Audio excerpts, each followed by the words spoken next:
Good morning and welcome to our UU Holton Weekly Service online edition, coming to you from the old Unitarian Sanctuary right here in Holton, Maine. Happy July 4th weekend. The sun is out, it's a beautiful day here, and we hope you are having a good holiday weekend no matter where you might be. Thank you for joining us. The prelude this morning is by instrumentalist Chris Feely, who he took Garrison Keillor's place on the Old Prairie Home Companion show. He plays mandolin primarily, and this is one of his bands doing our prelude this morning as a summer meditation. It's called Pasipia.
For our moment of centering silence, sit in open space with open mind and just be here.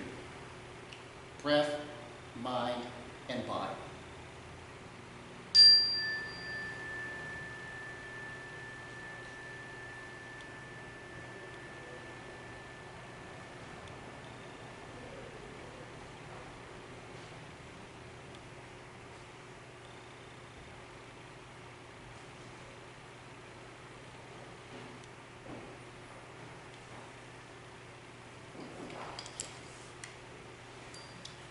Donna, would you do the honor of lighting our chalice for us this morning?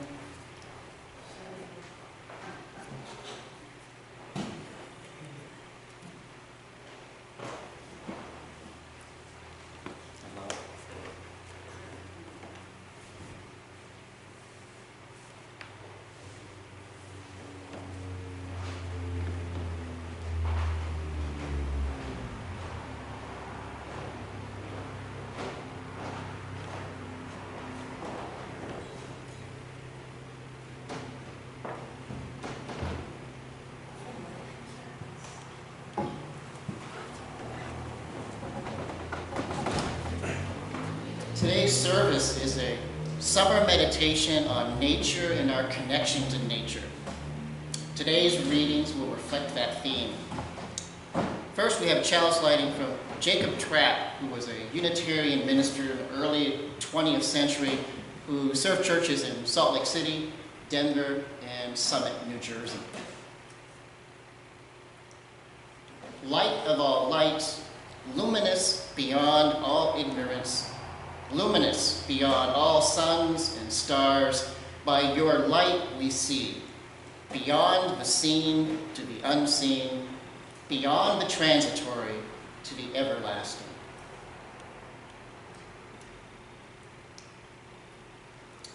And for opening words this morning, a reading from poet Tagore. I ask for a moment's indulgence to sit by nature.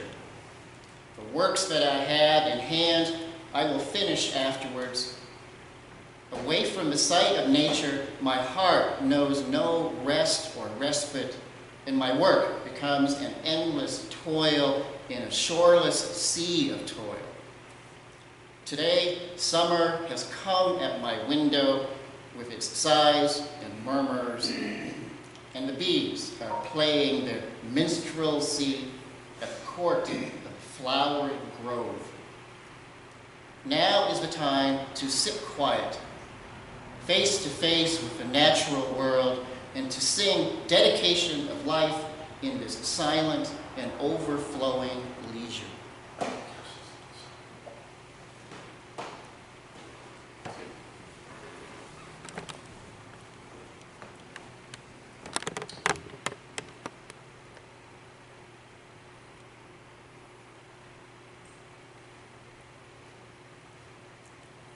I'm going to light the first candle this morning for July 4th celebration in Houlton, Maine. Even with a little rain that we had on Friday night, I believe one stat I heard was 1.79 inches in a 40-minute span. Wow. But we eventually dried off, and here we are with the rest of our weekend. So this candle celebrates all of those moments of family, friends, barbecues, children together in our community this weekend.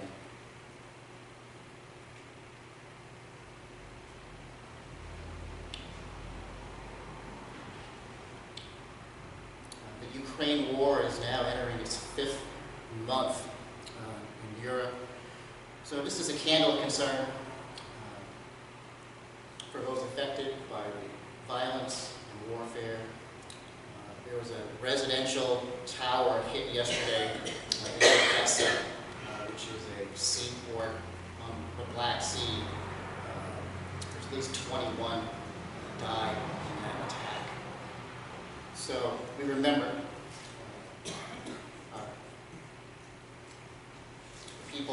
peoples of that region during this holiday weekend here in the United States. So let us continue to light a few more candles for this weekend. You can come down if you like, or I can light one for you.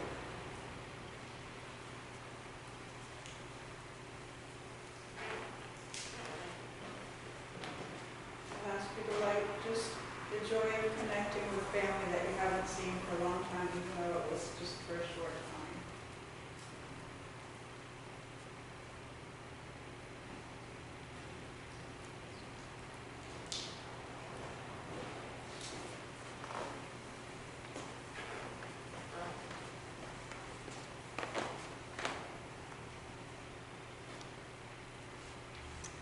Candle of Joy in memory of Leola Bishop,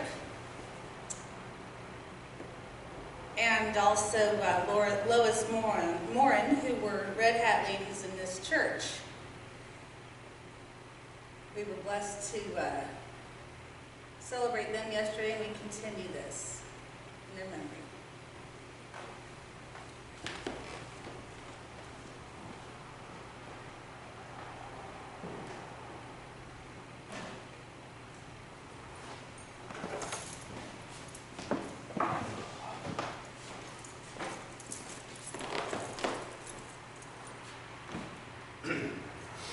Well, as everyone else will be celebrating the 4th of July celebrating their 42nd wedding anniversary. So I wanted to light one Well, for them. Been around. And hopefully their marriage will be a good example for my own.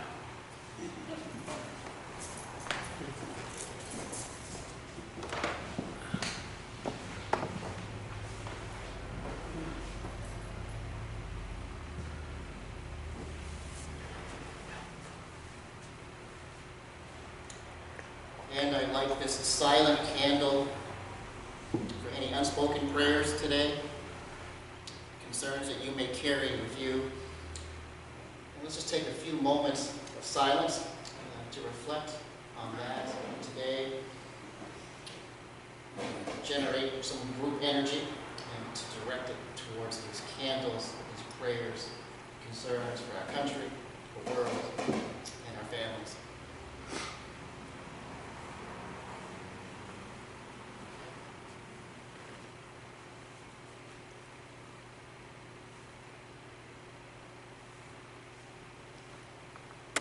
And any names you'd like to add to our circle of compassion this morning.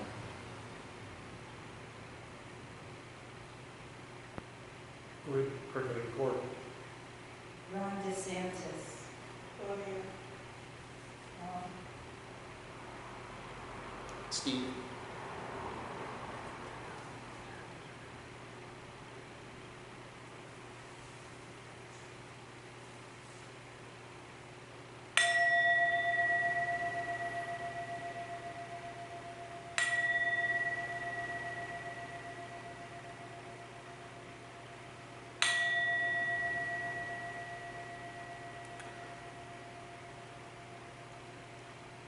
In this world of contention, struggle, and yet incredible beauty, we offer our prayers for healing, good health, and sound mind.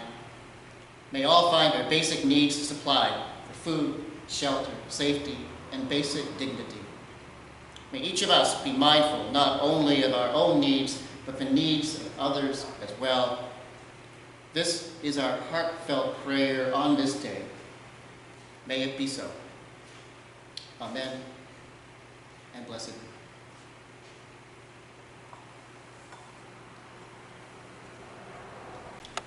We're going to do a responsive reading this morning. So a friend was kind enough to circulate books for us.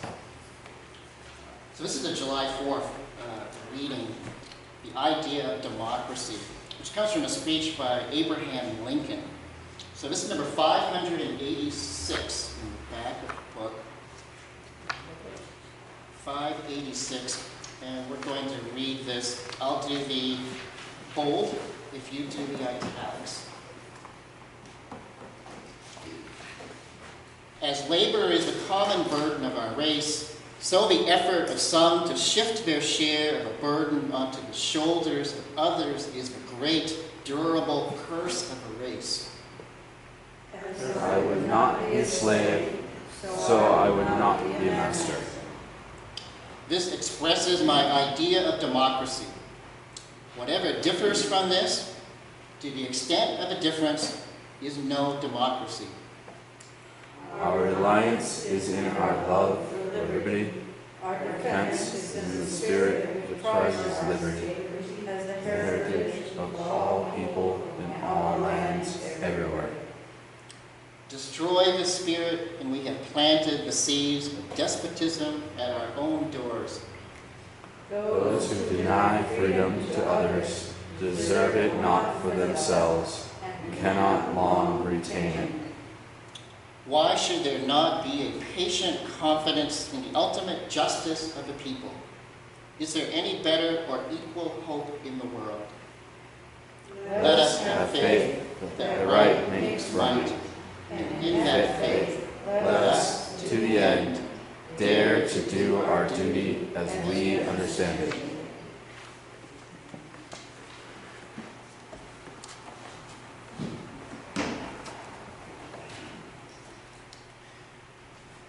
Today's spiritual reflection is a short summer meditation on our experience of nature as a means to touch our deeper true self in the same manner.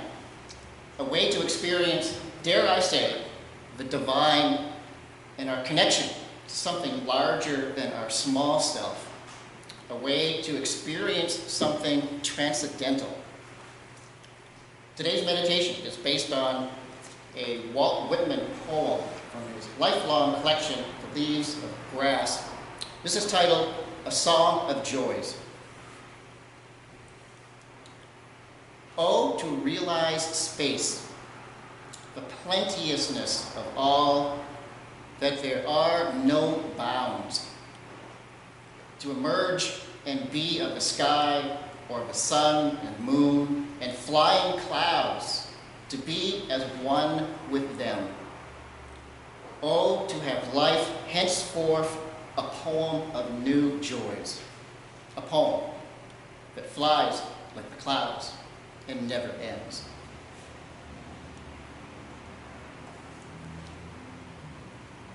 When I wake in the morning and open my eyes to take the first look of my day, I'm doing something that I've been doing now for over 50, almost 60 years. I simply look and I automatically see what is there. This is such a common, everyday experience that more often than not, I don't even realize the amazing nature of its occurrence. I open my eyes, and oh yes, there are the socks I was looking for. Poets, gardeners, and philosophers have long explored the world of nature as a source of knowledge, beauty, and inspiration. A single flower can trigger dozens of poems. Our five senses are the personal tools that we humans use to touch, smell, taste, hear, and see our world. And it is an effortless expenditure when our senses are working correctly. Perhaps that's why we so often fail to be aware that we are even using them. We are sensate beings that function with ease.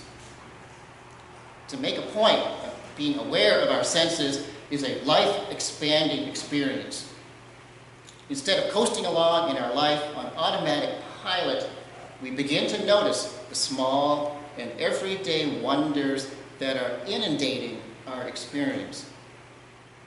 Our senses provide a direct experience of our world and with nature itself.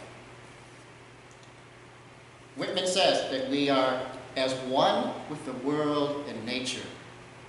We are literally breathing the sky, drinking the river, and eating of the earth.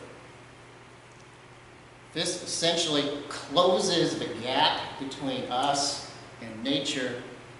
We are not only in nature, we are nature. To be alive is to feel your own aliveness as you move through this marvelous world of color, aroma, and beauty. So this morning I have a short 5-point model for experiencing nature as yourself, being nature. So you'll notice this outline is kind of a summary of those 2 paragraphs I just shared as our meditation. Number 1, nature is a source of knowledge, beauty, and inspiration. 2, our 5 senses are a means to observe, connect, and experience nature. To touch, smell, taste, hear, and see.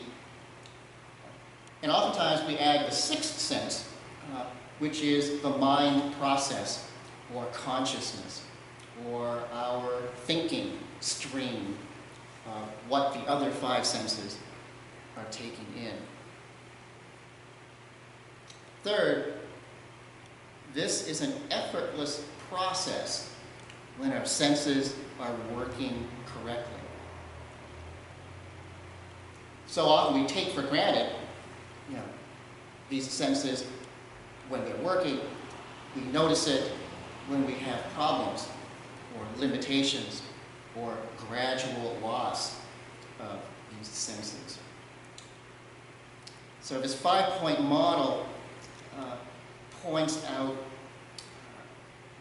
the importance of developing that awareness and appreciation of the senses. 4 out of the 5, 3 out of the 5, or 5 out of the 5 that you're experiencing at this point on your life and health journey. Number 4, the key component of being nature is to be aware of the senses coordinating your experience as one felt experience. Most of us are operating on automatic pilot. We're going about our daily tasks, like Whitman was talking about, setting those aside temporarily. We're focused on our tasks and not as aware of our experience, the sensations, the observations, as our body and our mind is performing the activity, weeding the garden, shopping for groceries, holding or hugging a good friend that we haven't seen for a while. A lot of spiritual practice is going off that default automatic pilot mode and becoming awake or aware of life around you and how you are a part and interacting with everything that is surrounding us. And number 5, close the gap between you and nature. We are not only in nature, we are nature. We are a part of nature in this intricate web of existence. We are amongst nature. We are not distant. We may be one particular aspect of nature, but we have a mutually supportive connection to it all. To the person sitting next to you, to the birds flying by our window, to the hot sausage food vendor as they pass our hot sausage to us at the fairground. So I brought 4 images this morning to support being nature. And this is a meditation on flowers. 4 flowers. And I did these a couple of years ago. It was a zooming in close to common flowers that were in our garden. And on the altar, you'll see one of these flowers, one of the daylilies from Linda's garden, zooming in. So the titles, you'll notice a common theme. This is titled Big Yellow.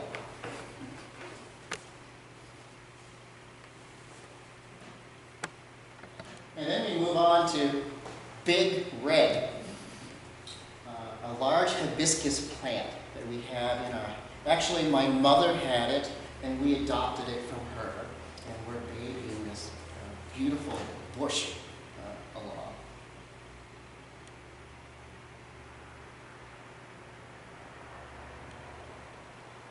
And here we have Big White, an early white tulip from our flower garden this spring.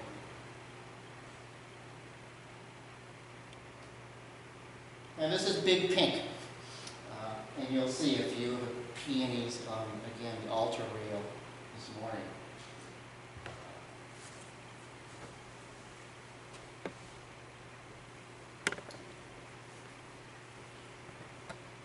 So nature is often used as an object of opening our senses to focus on our direct experience of an object in nature or movement in nature, at a beach, clouds floating through the sky, or just sitting with in direct observation of plants in your garden.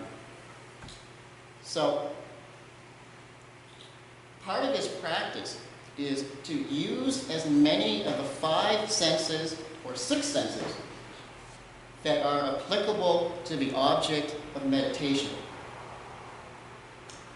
Such with Big Pink, the obvious sense would be initially sight, or if you have a vase of peonies, smell would rival the two senses.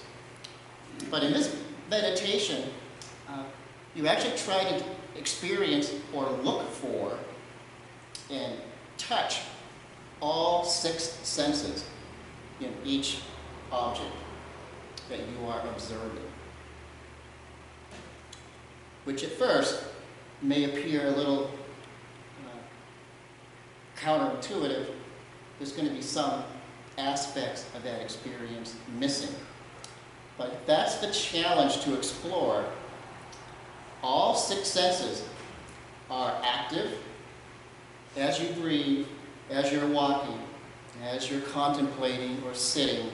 All 6 senses you can activate or observe or investigate as part of this meditation.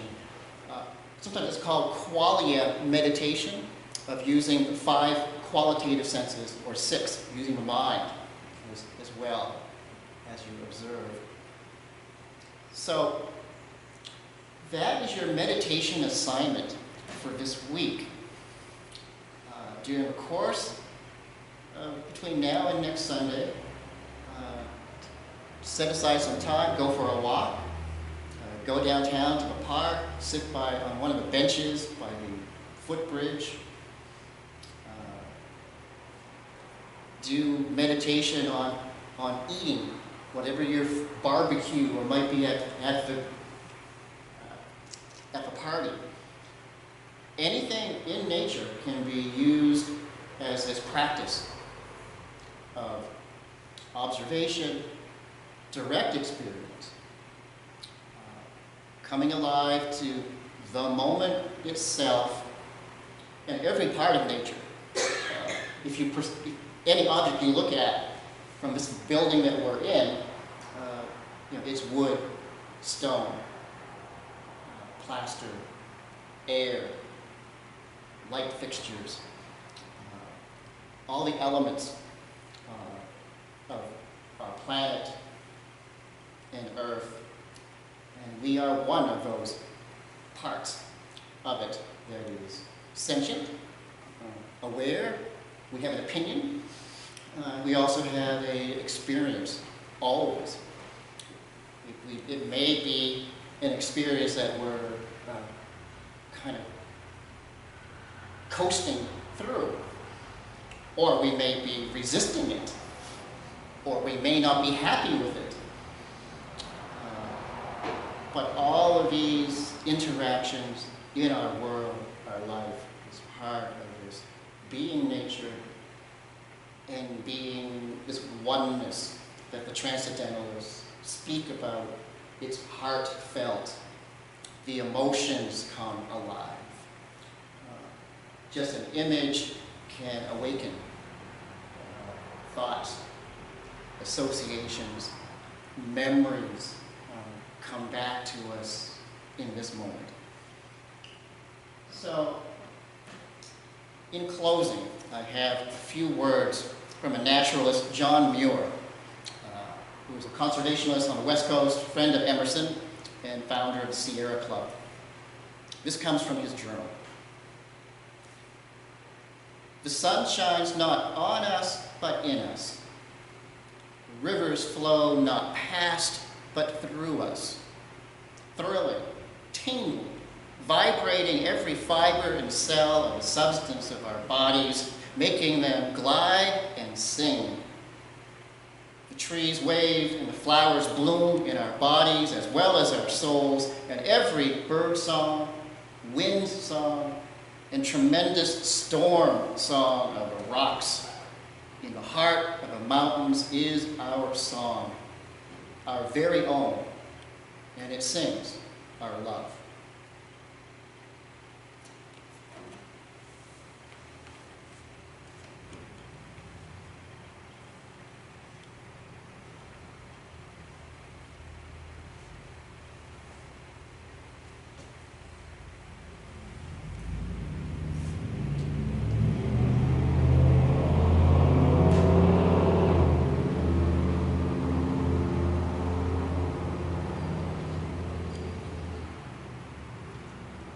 That's what's known as a military street pause.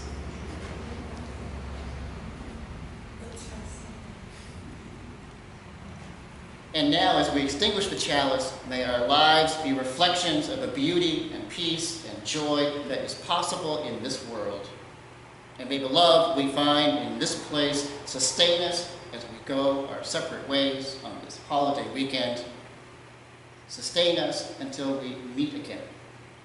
Blessed are we all.